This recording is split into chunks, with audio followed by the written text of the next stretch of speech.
Hello and welcome to our webinar on person-centred care. This webinar is based on the training course that we deliver to our professional care staff. We've adapted it here so that you as informal carers can get a good understanding of the type of care that you should expect for the person you care for, whether that care is delivered at home, in a care home or in hospital. We do hope that you'll find it useful. The aim of the webinar here is for you to understand what person-centred care is and how it should be applied to the person you care for in different settings. This is not about the care that you're delivering, although there might be things that you pick up that you'll find useful in your everyday practice. As attendees at our webinars will know, we always like to define our learning objectives so you have a good idea of what we're trying to achieve. For today, our learning objectives are simple. To understand the meaning and importance of person-centred care, to understand the legislation and standards governing person-centred care, and to understand the importance of acknowledging individuality, promoting choice, independence and active participation. So, what does person-centred care actually mean? It was defined a decade ago by the then chair of the Care Quality Commission, Dame Jo Williams. She said the following: means shifting the culture away from a one-size-fits-all approach to care that puts the needs of individuals and carers at the centre of everything. An important part of centering care on people's individual needs and protecting their rights is giving people choice and control to make decisions.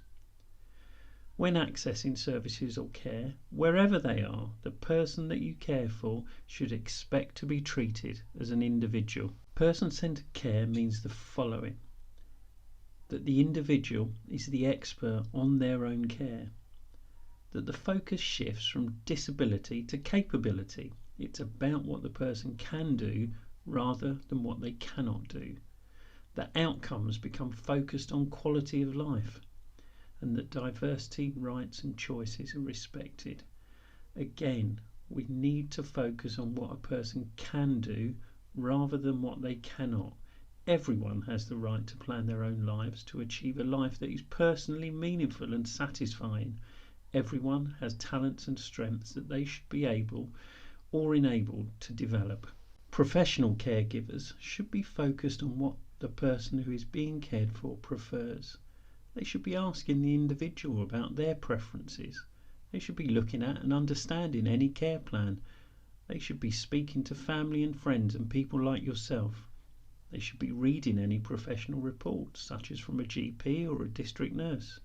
They should note the reactions of the individual to the care that they are being given. And most importantly, they should be asking the individual about what they want. Let's have a quick look at the legislation that exists to ensure that individuals are ensured of person-centred care. While you do not have to know anything about the legislation, it's important to remember that the people who are delivering services to the person you care for have to take note of this legislation.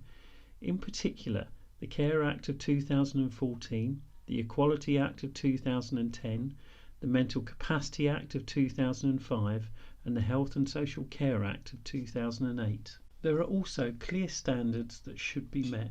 These are set out in the Care Quality Commission's fundamental standards. These expectations are set out to help people who use services, providers and inspectors to judge the standard of the service. They're designed to make sure that everyone understands what is expected. Let's take a look at individuality. What do we mean by individuality? Well, for the purposes of care, we mean this: everyone should be treated as an individual and not as one in a group. Everyone should be valued for who they are, and we should not stereotype individuals. What we want to assure against, and what the standards are designed to ensure, is that people are not depersonalised, and the care that people are giving is not depersonalised. We do not want to hear statements like, "She's the broken leg in bed 3. A person is not the illness, the problem or the disease. The person may have a problem, but the problem is not the person. To describe them as such depersonalises them, reducing them only to what is wrong. The medical model of care tends to focus on inputs and outputs or task-oriented care, not person-centred care. For instance, documenting a person's decline in continence, for example, has generally led to arranging incontinence aids, for example, rather than focusing on how to best help them remain continent, which in turn will retain self-esteem, which helps the person to fulfill their potential as far as possible. Along with recognising individuality, it is important that we encourage independence. In any care setting, individuals should be encouraged and supported to do as much for themselves as they are able. It helps to maintain and promote the well-being of individuals for them to be seen as independent people. We want to encourage active participation. What does that actually mean? Active participation means that the individual should be included in discussions and decisions about their care and support, as well as be encouraged to do as much for themselves as possible. They should not be passive recipients of their care and support. But we know that there can be some barriers to active participation, and these are things that we should look out for as informal carers. For instance, are there difficulties with communications, such as hearing impairment or language, that we could help with? Has sufficient time been allocated to make sure the cared for can be involved? Is there inconsistent or consistent care and support? And are there challenges with pain, depression, or other medical issues? There are real benefits to promoting individuality and independence. For instance, improved communications and relationships, improved self-esteem and empowerment through responsibility, a sense of belonging, of feeling valued, and improved health and well-being. Along with independence, it's also important to understand what we mean by consent. Consent must always be asked for and received before doing anything with or for an individual. If the individual is not capable of giving informed consent, then an assessment must take place under the rules of the Mental Capacity Act. The Mental Capacity Act has some basic principles. A person must be assumed to have capacity. A person is not to be treated as unable to make a decision unless all practicable steps to help them to do so have been taken.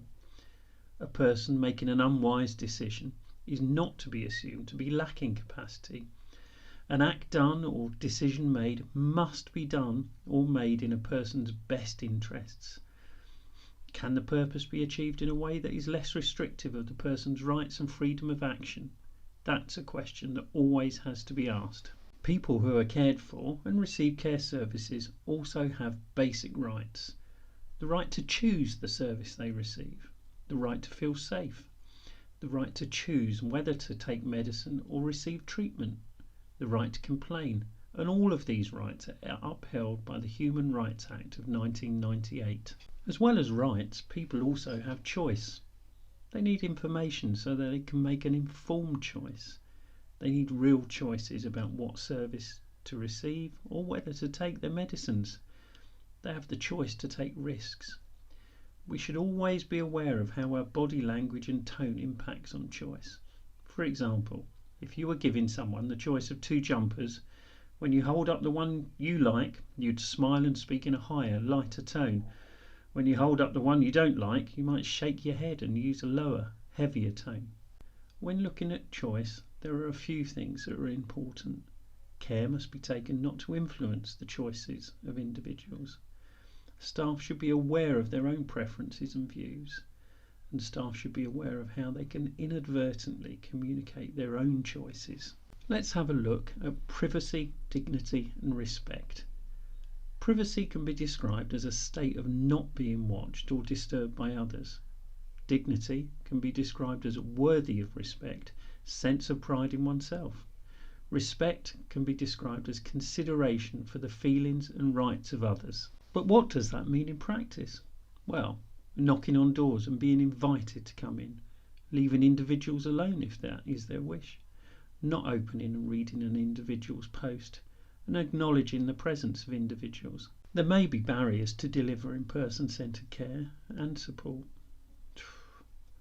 There may be barriers to delivering person-centred care and support, and it is important that we recognise them so they can be dealt with. They could be poor communication, set routines, time constraints, unsupportive policies and procedures. They could be costly to implement. It could involve more risk. Other barriers could be resistance to change, a loss of control, policies, procedures and risk, a fear of reprisal or a fear of failure. While there may be barriers, person-centred care is important and should be the goal of any care provision. To really deliver person-centred care, it is vitally important that care providers work in partnership, and this is where you, as an informal carer, can help ensure that the person you care for gets the services they deserve. There should be a partnership approach to care.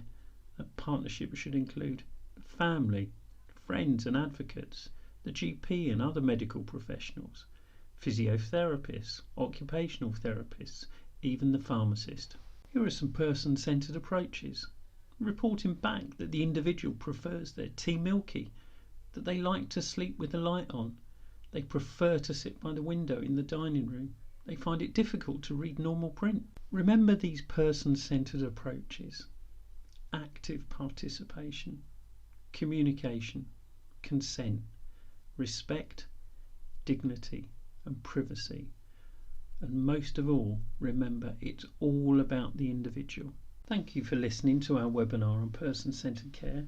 We hope that it's given you some insight into this important approach and the kind of care provision that your loved one should expect. Thank you.